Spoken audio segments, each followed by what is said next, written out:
लेकिन 24 घंटे से ऐसा लग रहा है कि मैं पहली बार कभी नहीं आया यहाँ।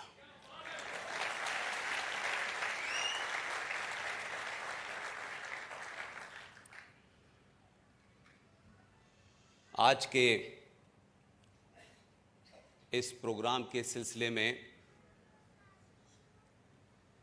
आपके ज़िले के सबसे कम उम्र के अभय मराठे साहब,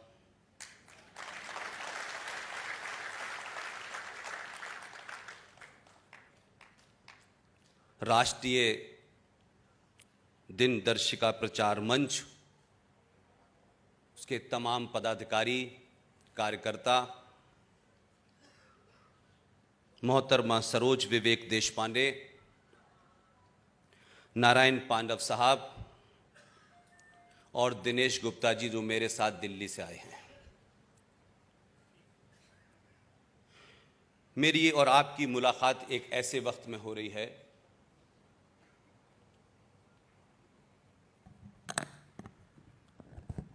जब इस देश को कुछ लोग 1946 बनाना चाहते हैं।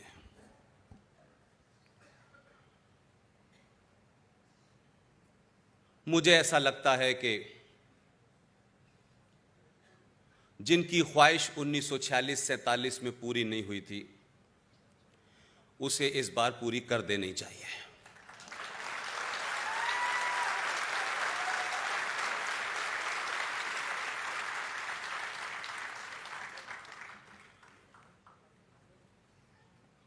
(1705) के आसपास,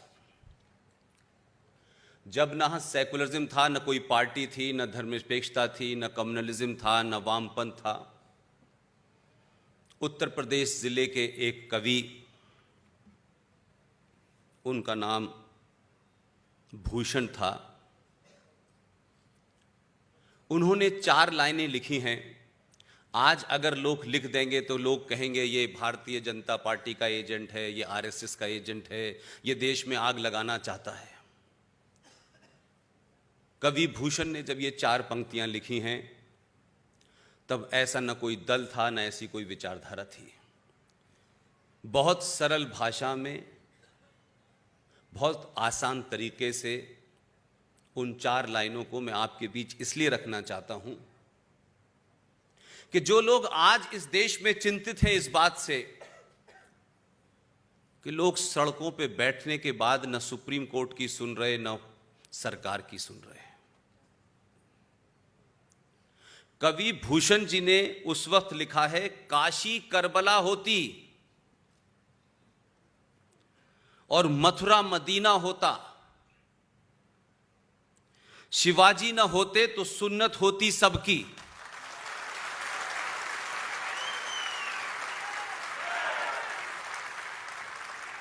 इसलिए छत्रपति महाराज शिवाजी की धरती, उनके मानने वाले संभाजी महाराज की ये जगह, आप तमाम सारे लोगों की मौजूदगी ये बताती है कि ये देश दोबारा बंटने वाला नहीं है।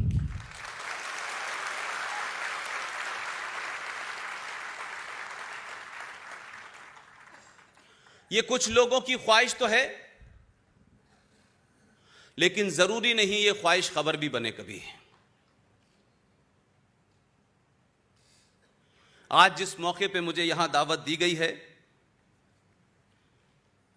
अभय मराठे जी, मेरे पास शब्द नहीं है कि मैं कैसे आपका शुक्रिया अदा करूं। यह देश तथाकथित तौर पे 1947 में आजाद हुआ है। आजादी के नाम पर जो ओरिजिनल गोरे थे वो चले गए और डुप्लीकेट गोरे बैठ गए। मुझे शिकायत उनसे भी नहीं है, मेरी शिकायत दूसरी है, सत्ताओं पर बैठने वाले लोगों की अपनी मजबूरियां होती हैं, अपनी कमियां होती हैं। लेकिन सनातनी समाज की क्या मजबूरी थी कि कोई 70 साल तक बोला नहीं, और आपकी चुप्पी और सत्ता पे बैठने की कुछ लोगों को जल्दबाजी ने मात्र 70 साल के कालखंड में इस देश को दोबारा से 1947 बना दिया है। इसलिए मैं इस मौके पे उन तमाम लोगों का धन्यवाद करना चाहता हूं।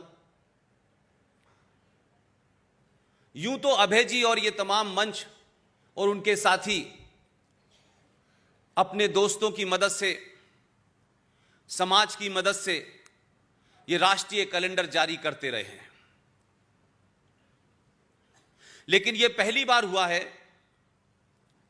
कि इस राष्ट्रीय कैलेंडर की धूम, इसकी पहचान अमेरिका और ऑस्ट्रेलिया तक चली गई है।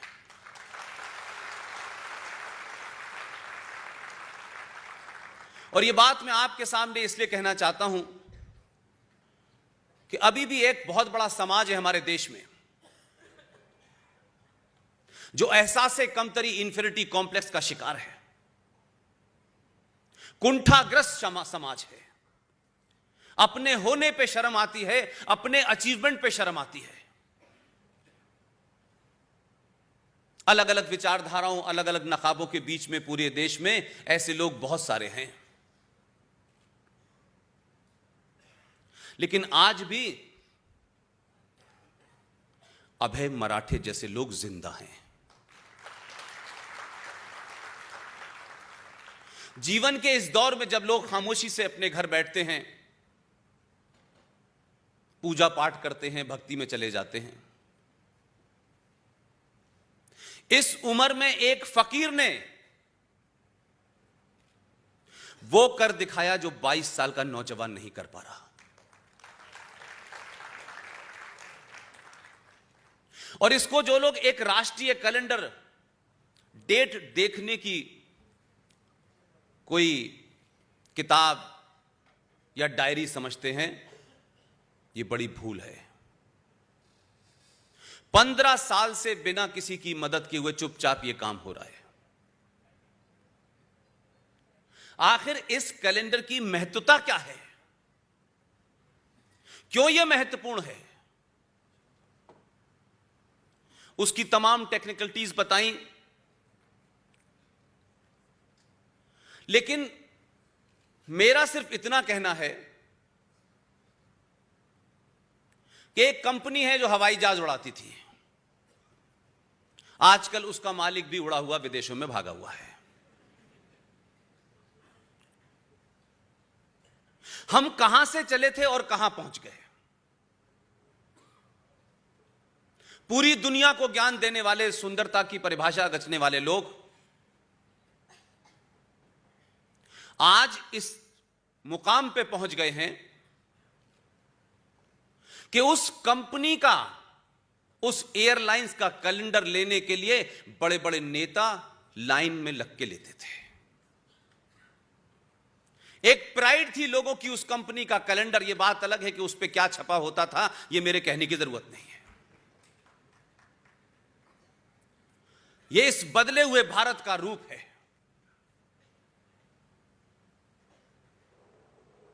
अगर यह कैलेंडर 1957 से छपा होता तो लोग आज इस कैलेंडर को लेने के लिए लाइन लगाते हैं।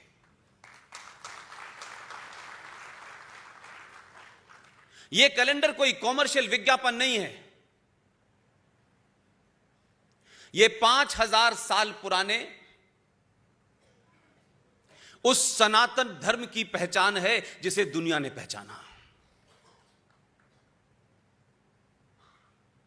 इसकी कीमत कितनी है, कितनी नहीं है, मैं नहीं जानता, लेकिन जो सनातन को जीता है, जो सनातन में विश्वास रखता है, जो सनातन को एक धर्म मानता है, अगर उसके घर में यह कैलेंडर नहीं है तो मुझे उसके सनातन होने पर डाउट जरूर है। और इसमें आपकी गलती नहीं है, क्योंकि 70 सालों में संसद में, संविधान में सब जगह जघन्य अपराध किए गए हैं। झूठ नहीं बोले गए, बल्कि आपने संविधान के अंदर से चीजें निकाल के फेंक दी क्योंकि वो आपकी सत्ता को सूट नहीं करती थी। और यह सिलसिला रुका नहीं।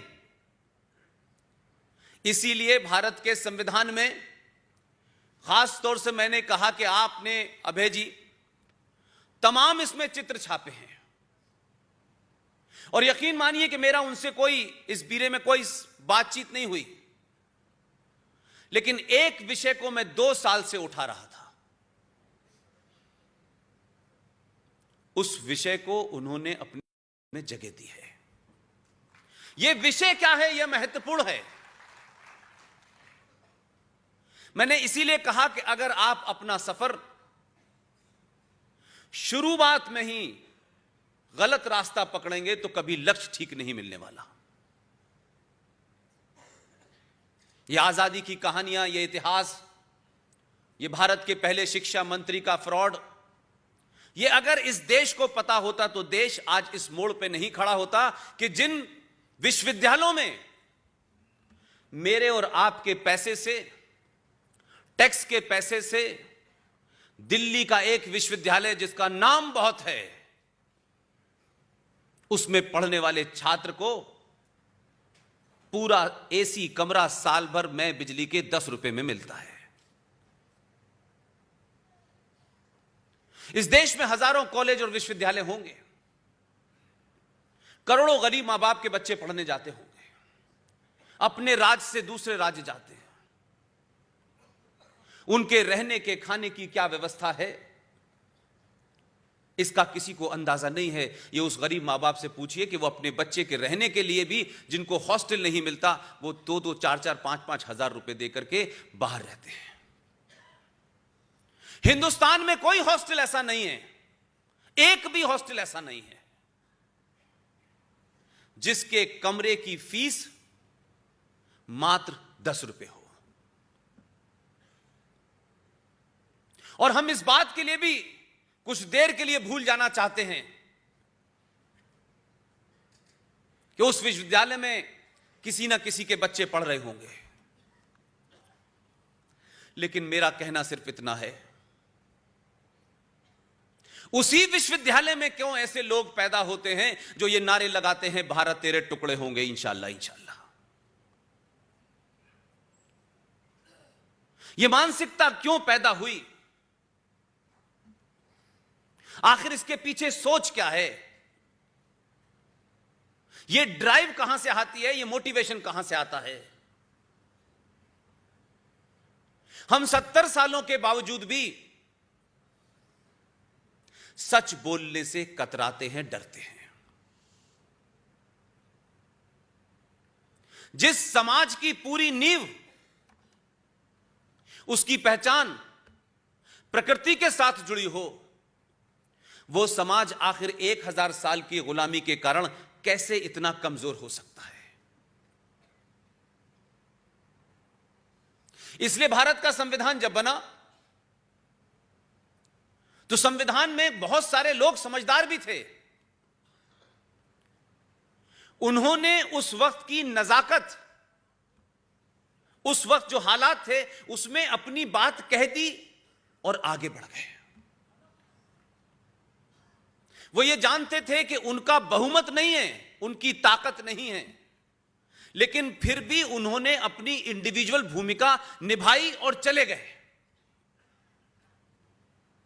कभी उन्होंने सोचा नहीं होगा कि वो जो छोटी छोटी भूमिका निभा के जा रहे हैं, चाहे वो संविधान हो, चाहे वो पार्लियामेंट हो, ये भूमिका का कभी एक आधार बनेगा आने वाली नस्लों में। और वो नस्लें इस देश में सत्ता का ऐसा परिवर्तन भी करेंगी कि सत्ता पे बैठने वालों को वो जो छोटे छोटे कार्य करे हैं, उसकी बुनियाद पे तमाम चीजों को पलटने का मौका मिलेगा। संविधान बन गया, लिख गया, जो कुछ बनना था उसके बारे में कोई चर्चा नहीं करना चाहता। लेकिन उस वक्त के संविधान सभा की कमेटी के जो मेंबर्स थे, मैंने कहा कि बहुत समझदार लोग थे। कभी उनको अपने नाम की चिंता नहीं रही, कभी उनको अपने पद की चिंता नहीं रही। क्योंकि उनके मूल में राष्ट्र था और एक सभ्यता थी जो दुनिया की सबसे पुरानी सिविलाइजेशन है। चर्चा हुई कि इस संविधान के अंदर जो कुछ लिखा गया है, जो कुछ कानून बने हैं, आर्टिकल बने हैं, वो अपनी जगह हैं, लेकिन इस संविधान के अंदर काफी जगह खाली है। कहीं ऊपर की जगह खाली है, कहीं नीचे की जगह खाली है, कहीं बीच की जगह खाली है। आखिर क्यों ऐसा हो कि हम जब इस संविधान को उठाएं और दुनिया का कोई भी आदमी इसके ऊपर अगर भारत ना भी लिखा हो और इस संविधान को उठा करके खोले, तो खोलते ही उसे यह पता चल जाए कि यह भारत का संविधान है। उन तमाम लोगों ने एक कमेटी बनाई नंदलाल बोस के अंडर में। नंदलाल बोस शांति निकेतन बंगाल के बहुत बड़े आर्टिस्ट थे। 5 लोगों की कमेटी बनी और यह कहा गया कि आप संविधान की स्टडी करें और भारत की जो सिविलाइजेशन है इतनी पुरानी, उन तमाम पूरी स्टडी के बाद उनमें से कुछ आइकॉन को चुनिए और उनके स्केचेस बनाइए। नंदलाल बोस ने और उनकी टीम ने बहुत सारे स्केचेस बनाए। कुल मिलाकर के उस कमेटी ने 22 स्केचेस को फाइनल किया और बाद में फिर वो भारत के संविधान की मूल कॉपी में जोड़ दिए गए। ये बात कोई ऐसी नहीं है कि उन चित्रों के होने नहीं होने से किसी को फर्क नहीं पड़ता, लेकिन 2020 में मैं ये मानता हूं कि वो चित्र होते तो ये दिन देखना नहीं पड़ता। उनमें अलग अलग चैप्टर हैं। कहीं फंडामेंटल राइट्स की बात कही गई है, कहीं ड्यूटीज की बात कही गई है। उसके हिसाब से भारत के मूल संविधान के अंदर 22 चित्रों को डाला गया। उसमें सुभाष चंद्र बोस का भी चित्र है, उसमें महाराजा छत्रपति शिवाजी का भी चित्र है। और उन्हीं के अंदर जहां फंडामेंटल ड्यूटीज की बात कही गई है, मर्यादा पुरुषोत्तम राम, लक्ष्मण और हनुमान का भी चित्र है।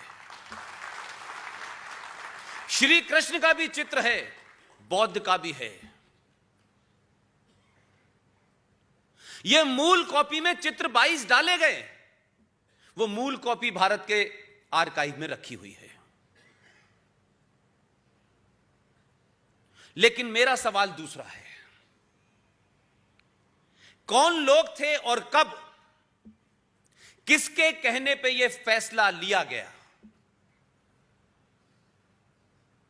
और क्या एजेंडा था उन लोगों का?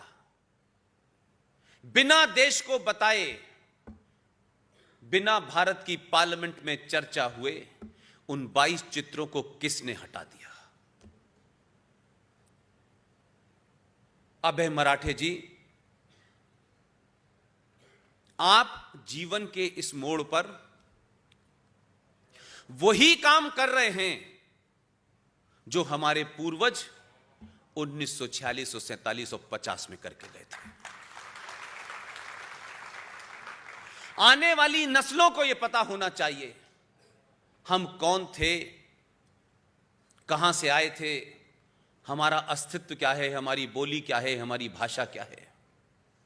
इसलिए मैं खास तौर से इस कैलेंडर के अंदर उन 22 चित्रों में से कुछ चित्रों को इस कैलेंडर पे छापा गया है, क्योंकि मूल कॉपी आपको देखने को नहीं मिल पाएगी। इससे आप अगर अंदाजा लगा सकते हैं कि भगवान राम और लक्ष्मण जी और हनुमान जी का चित्र अगर इस पे छपा हुआ होता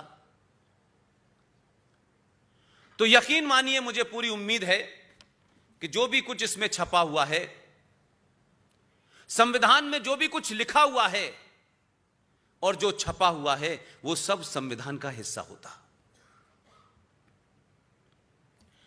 और अगर वो हिस्सा होता और ये तस्वीर उसके अंदर होती, तो भारत के सुप्रीम कोर्ट के चीफ जस्टिस से लेकर तमाम जजेस उसी संविधान की शपथ लेते। और उस संविधान की शपथ लेते तो मुझे पूरा यकीन है कि हजारों भारतवासी ये सवाल जरूर पूछते कि जज साहब, आप सच सच बताइए, यह मुमकिन है कि आपकी सुप्रीम कोर्ट और आपकी हाई कोर्ट दशहरा पे 10 दिन के लिए बंद कर दी जाए, फिर कोर्ट खुले और फिर रामनवमी की छुट्टी हो जाए और फिर कोर्ट बंद हो जाए, और उसके बाद जब कोर्ट खुले तो सुप्रीम कोर्ट के जजेस बैठ के यह तय करें कि भगवान राम का अस्तित्व है या नहीं है।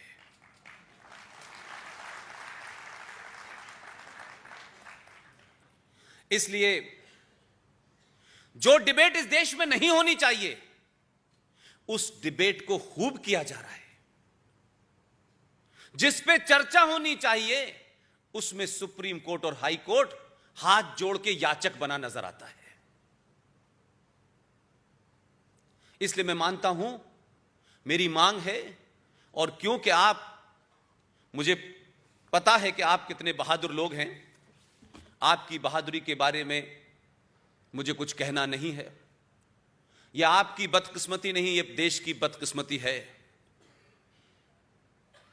कि जो आपके हीरो होने चाहिए थे उनका पता नहीं है, और जिन लुटेरों ने इस धरती को लूटा, बलात्कार किए, आज उनके नाम से इस शहर का नाम है। एक समाज के रूप में, एक परिवार के रूप में जरा सोचिए, क्या कभी ऐसी विचारधारा, ऐसे काम करने वाले लोगों के ऊपर कभी हम अपने घर में किसी का नाम रखते हैं? यूं तो हर कैरेक्टर की अपनी इंपॉर्टेंस होती है, लेकिन उसके बावजूद भी भारत में किसी ने अपने घर में शकुनी नाम रखा है किसी का? रावण रखा है नाम अपना किसी का?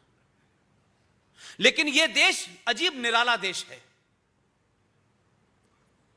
इस देश को जिन्होंने लूटा, इसकी संस्कृति को तहस नहस किया, वो तमाम लुटेरों की तारीफ करना इस देश में सेकुलरिज्म कहलाता है। और इस देश की जमीन से जुड़ी हुई बातों को उठाना, अपने खोए हुए गौरव को दोबारा से स्थापित करना, सोए हुए पुरुषार्थ को जगाना, इस देश में कम्युनलिज्म है। मैं खुश हूं इस बात से कि मराठे जी की यह कोशिश दुनिया भर में गई है।